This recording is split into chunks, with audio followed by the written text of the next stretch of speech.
Hello. बड़ी सुंदर अदायकी और बड़ी सुंदर बजायकी है। पहली मुलाकात है। अरे तो उनसे ना मुलाकात दूसरी बार है, लेकिन इनसे पहली बार है। चलो हो जाए तो बड़ी बढ़िया। तो का बजौला भैया?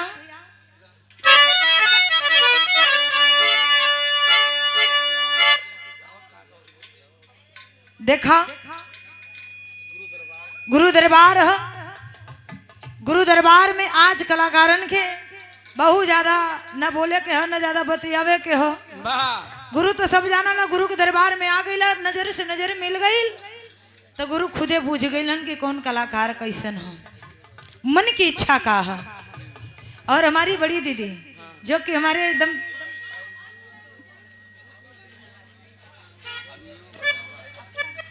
Hello hello.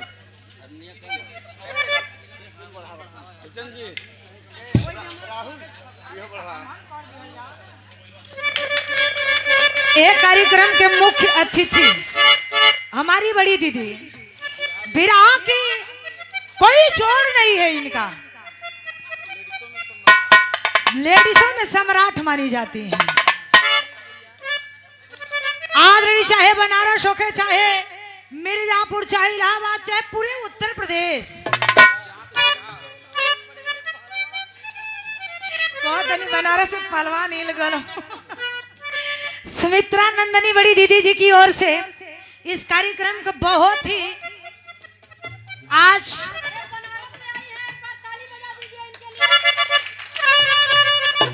हमारी दीदी जी की ओर से देखिए अनमोल पुरस्कार और साथ में सुंदर पुष्पहार। एक कार्यक्रम के मुख्य अतिथि हैं हमारे, हम लोग के गार्जियन हैं।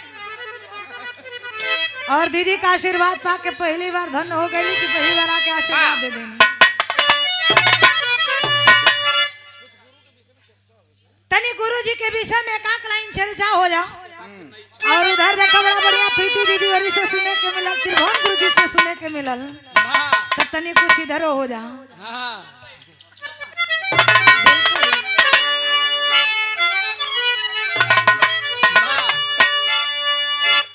जा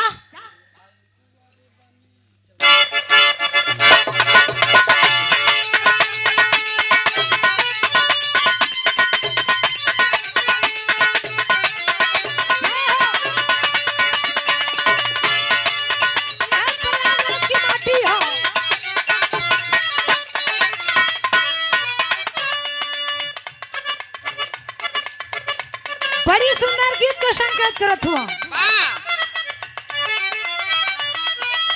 हम का बता सकीला और हम का बतिया सकीला, हमारे पास का हो।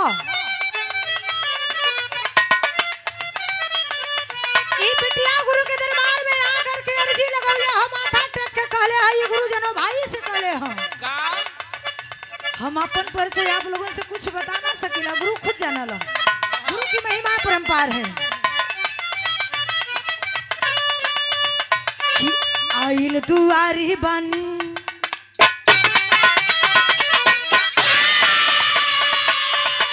दुआर पे आइल है। आइल दुआरी बानी हे गुरु भाई,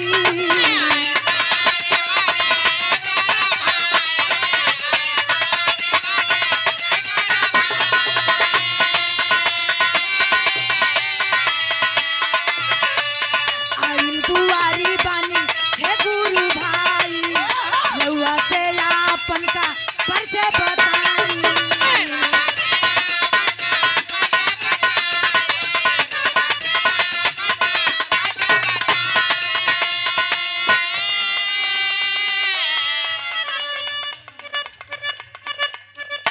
भाई इलाहाबाद में बदनाम करवा लो भाभी को के। ये देखा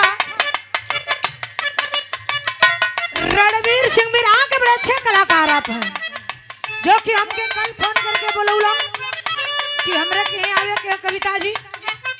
हम कली बिल्कुल आपके यहाँ पहुँचे, चाहे हम 2 मिनट का टाइम निकाल के पहुँचे जी। और इस कार्यक्रम के व्यवस्थापक हैं आप। देखिए बड़ी योगदान है, एक कार्यक्रम करवाने में कितना योगदान और कितनी मेहनत लगला। हमहू करवाईला, हमहू करवाईला। 26 दिसंबर के कार्यक्रम अपने के यहाँ करवाईला, सब कलाकारन के आमंत्रित करीला।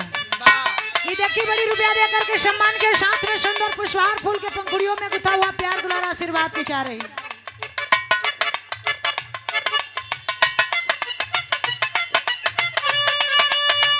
आइल दुआरी बानी हे गुरु भाई,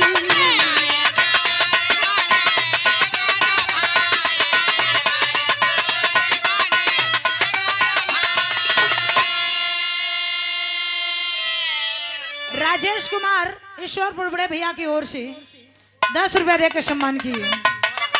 आइल दुआरी बानी हे गुरु भाई,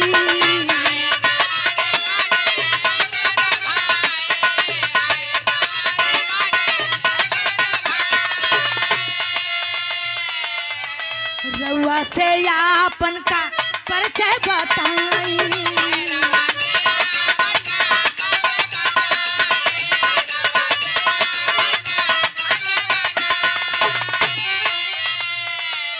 और देखिए रवि यादव ग्राम प्रधान सभी के शिक्षणों में बड़ा आशीर्वाद की जा रही। बिटिया कले हो आइल दुआरी बानी हे गुरु भाई,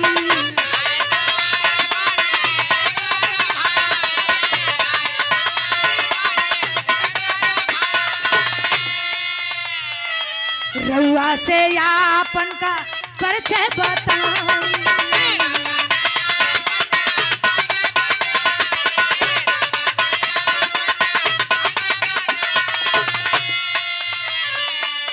चूमे के चाहत खाली पाव, अरे चूमे के चाहत खाली पाव, कभी तवा ना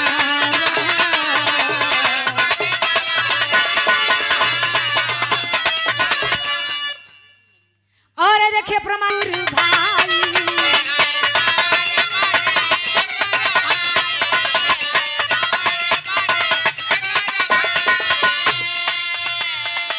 रउआ से आपन का परिचय बताई,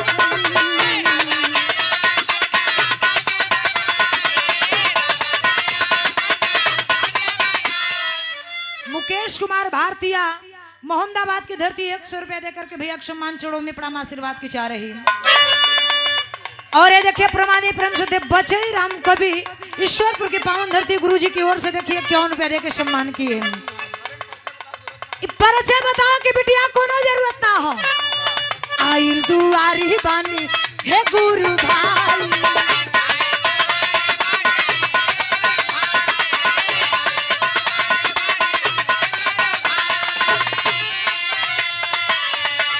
रउआ से आपन का परिचय बताई,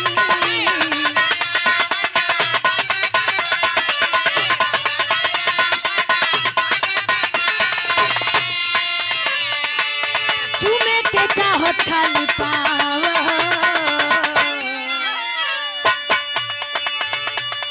चूमे के चाहत खाली पाव, कविता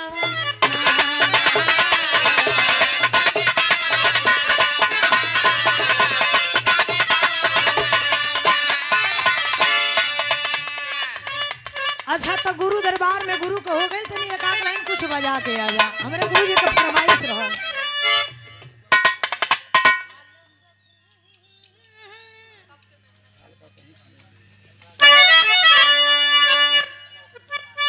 और ये देखे लवकुश सिंह यादव हमारी बड़ी दीदी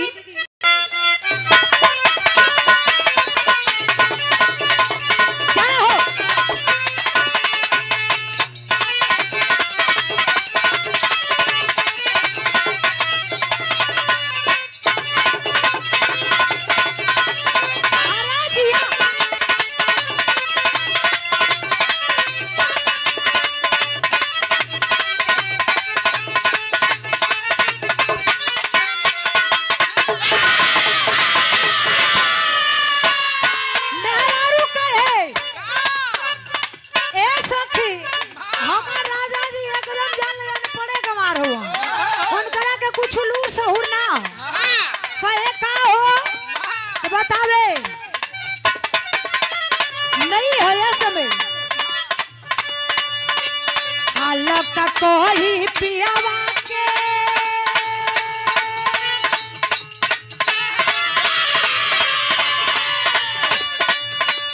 हालत का कोई पियावा के दिन चलवे इंजन दाबता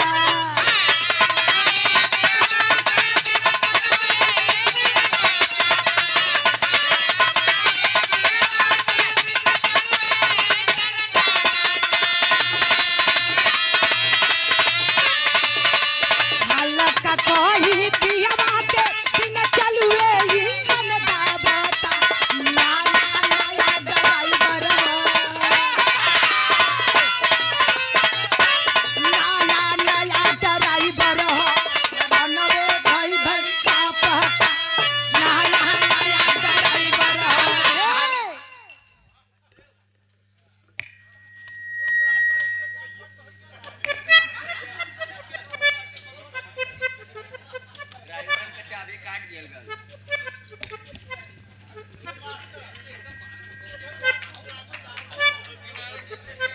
और विराह की बड़ी अच्छी गायिका जो कि कोई जोड़ नहीं है इस समय हमारे दीदी जी का प्रीति पाल ये पाल वंश की हंस है देखिए ये चांद और सितारा है देखिए बहुत रुपए दे करके सम्मान की है और एक बहन का प्यार देती है प्यार तो अल्लाह सब देवेलन प्यार ऐसा क्यों ना कि कविता के विराह जगत में ना देते थे बहन का प्यार सब देवेलन देखी बड़ी रुपया देके सम्मान के दीदी जी के चरणों में प्रणाम आशीर्वाद की चारी और साथ में प्रमादी प्रेम श्रद्धे हम लोग के गार्जियन जो कि यहाँ तक पहुँचाने का काम किए सूरजभान यादव गुरुजी और मंजू मिश्रा गुरुजी जो कि कविता का सुबह शाम चाहे हर कलाकार का होके सुबह शाम उनकी एक बार जरूर खबर लेवलन कि कैसा हमारे कलाकार सुखी हुआ कि ना देखिए 1001 रुपए देकर सम्मान किए गुरुजी के सिर चरणों में प्रणाम आशीर्वाद के चाह रहे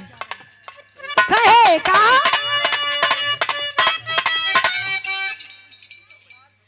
और विराह के बड़े अच्छे कलाकार आदरणीय परम पूज्य ब्रह्म हालत का कोई पियावा के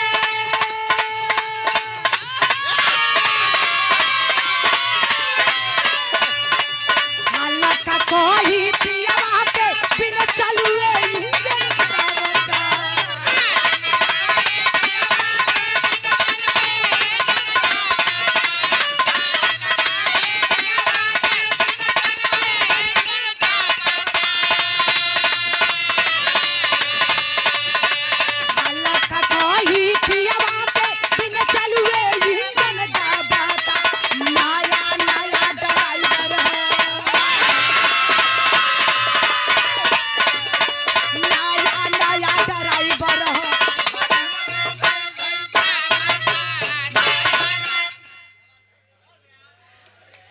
देखिए प्रमादी प्रेम से दे बड़े सम्मान बड़ा प्यार दुलार चाहे जहाँ भी रहा होला बड़ा कलाकारों के सम्मान मिलेला दरोगा यादव गीता बाजार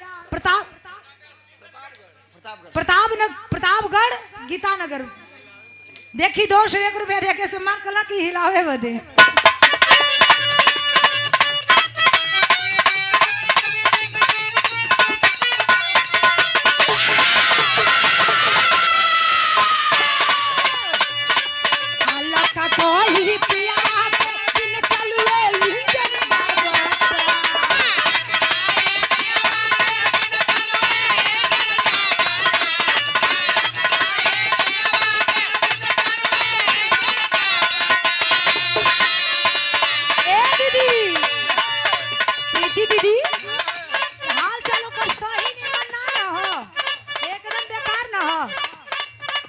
अरे हालत का कोई पियावा के बिन चलुए इंजन दाबता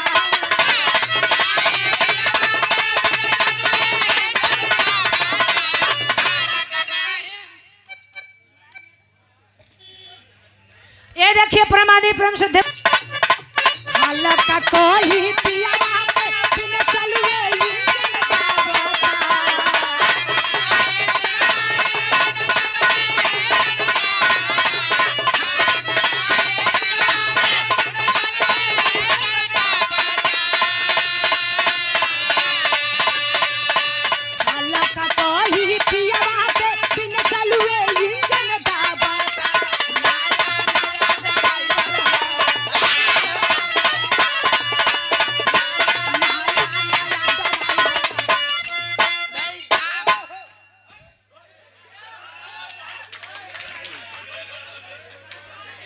दरोगा भैया गीतानगर से देखिए, गीतानगर बाजार से देखिए, पुनः देखिए बड़ा अदायकी के साथ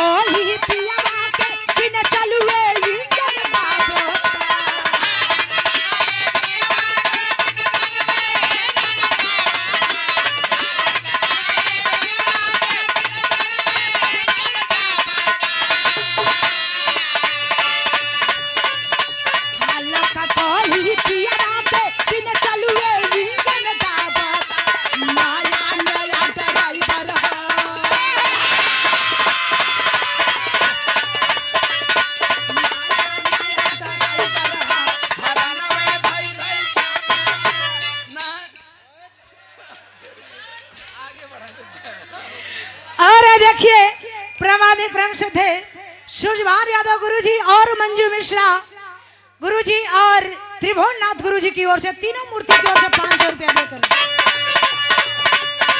लेकिन हम कहला हमारे गुरुजी कहे कि एगो चुमो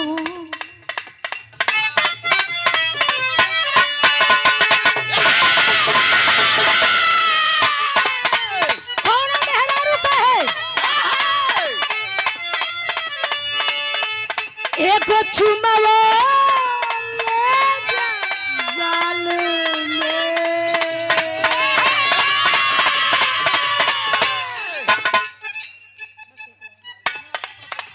और देखिए प्रमाणी प्रेम से थे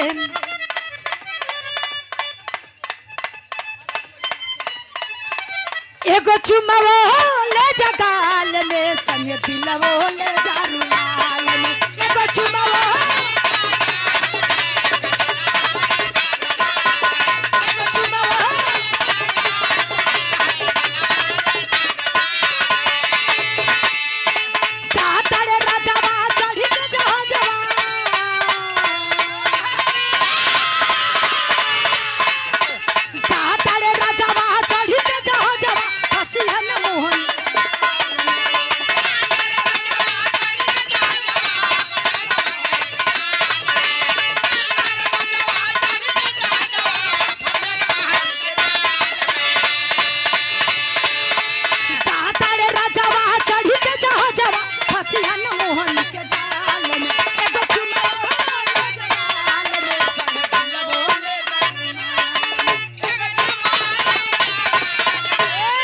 लेकिन हमारे गुरुजी कौन कि जवन चुमावा देई गाल में। सूर्यभान यादव गुरुजी और मंजू मिश्रा गुरुजी और आदरणीय परम पूज्य ब्रह्म सम्मानित विराग बड़े अच्छे कलाकार त्रिभुवन नाथ यादव गुरुजी विजय विराट सम्राट विजय लाल गुरुजी ने कहे कि जवन चुमावा देई तो के गाल